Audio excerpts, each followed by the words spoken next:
L'Alliance de tous les savoirs, une émission de l'Alliance israélite universelle, présentée par Ariel Danan et Sandra Jérusalemi sur Judaïk FM.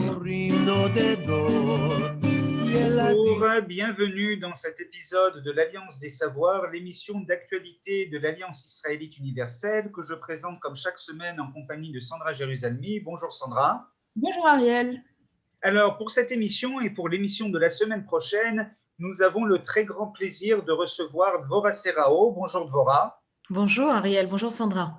Vous êtes la nouvelle directrice générale de l'Alliance israélite universelle. Vous avez pris vos fonctions il y a 15 jours maintenant et nous avons le plaisir de vous recevoir pour évoquer ensemble l'actualité de l'Alliance, ses grands projets et puis évidemment votre propre parcours, Dvorah Serao. Et ma première question sera de circonstance.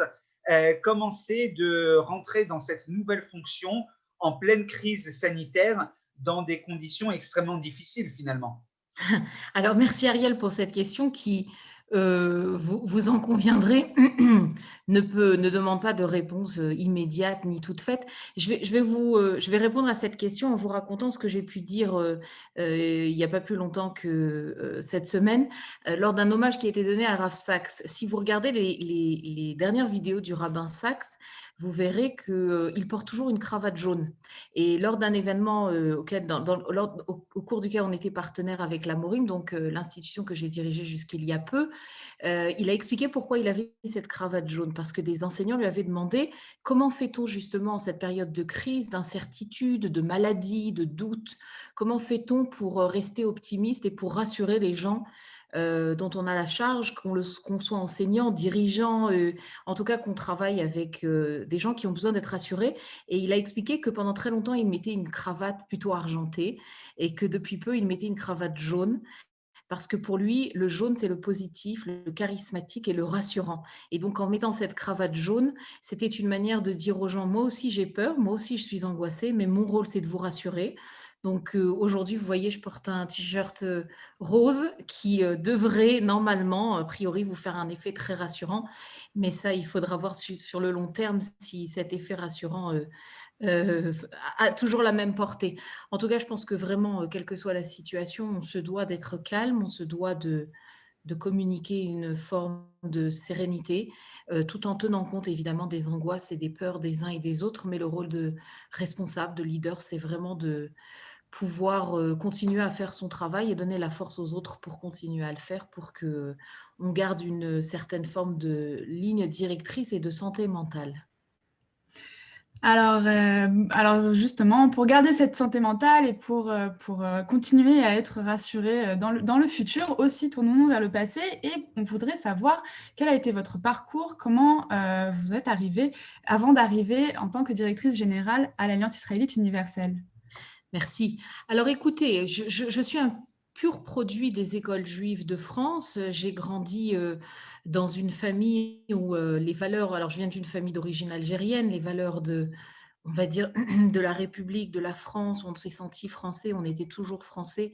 Donc ces valeurs-là ont été, je vais dire, inculquées, nous ont été transmises depuis que nous étions très jeunes, même si mes parents font partie des pionniers puisqu'ils ont été les premiers. Alors, on raconte qu'ils ont été les premiers à se marier de manière orthodoxe, j'ai envie de dire. À l'époque, c'est le Rav Shlamé qui les avait mariés. Et donc, j'ai envie de parler de ces valeurs en même temps juives, en même temps très françaises, très liées à la citoyenneté. Donc, pur produit des écoles juives, j'ai commencé une petite carrière dans le milieu financier et plutôt bancaire, puisque j'ai rejoint ma mère pendant quelques temps à la Banque de France. Et puis après, voilà, au grand désespoir, je me suis tournée vers des études plutôt liées à l'éducation et à l'hébreu. Pour me retrouver donc enseignante, j'ai suivi les formations de l'Institut André Neher. J'ai ensuite travaillé avec Jo Toledano à l'Institut André Neher pour diriger des programmes de formation, les coordonner en tout cas.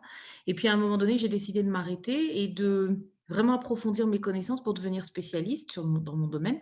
Et donc, je me suis tournée vers les États-Unis. J'étais la première Française à obtenir une bourse pour faire partie du prestigieux Scholar Circle, donc qui est un programme très intensif d'études des textes de loi orale, à la suite de quoi j'ai poursuivi ma carrière en Israël en me mariant, en ayant des enfants.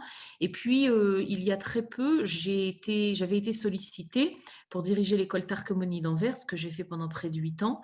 Et à la demande d'Eliana Sicurel, j'ai accepté le poste de directrice de l'enseignement quand elle donc a dirigé l'Alliance.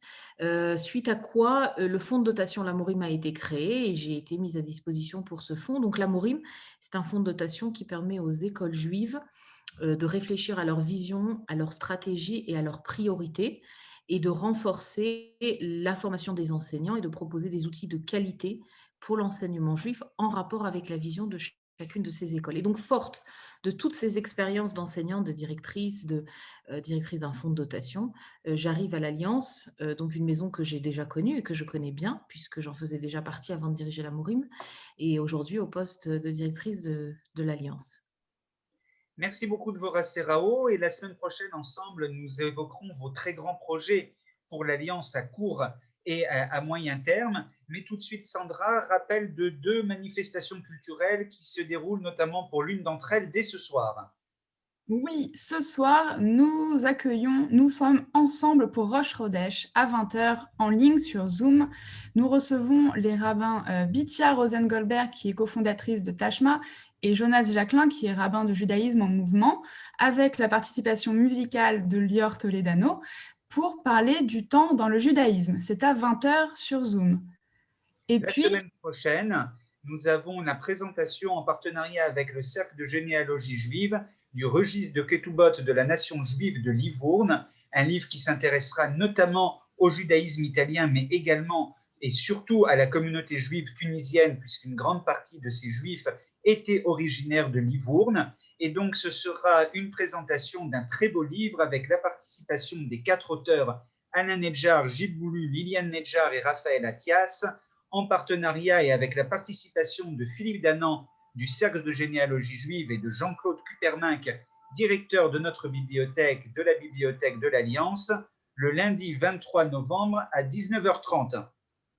pour s'inscrire à ces événements, c'est sur notre site www.aiu.org, sur notre page Facebook Alliance Israélite Universelle, sur Instagram et par téléphone au 01 53 32 88 55. 01 53 32 88 55. Merci beaucoup et à la semaine prochaine. Merci, au revoir.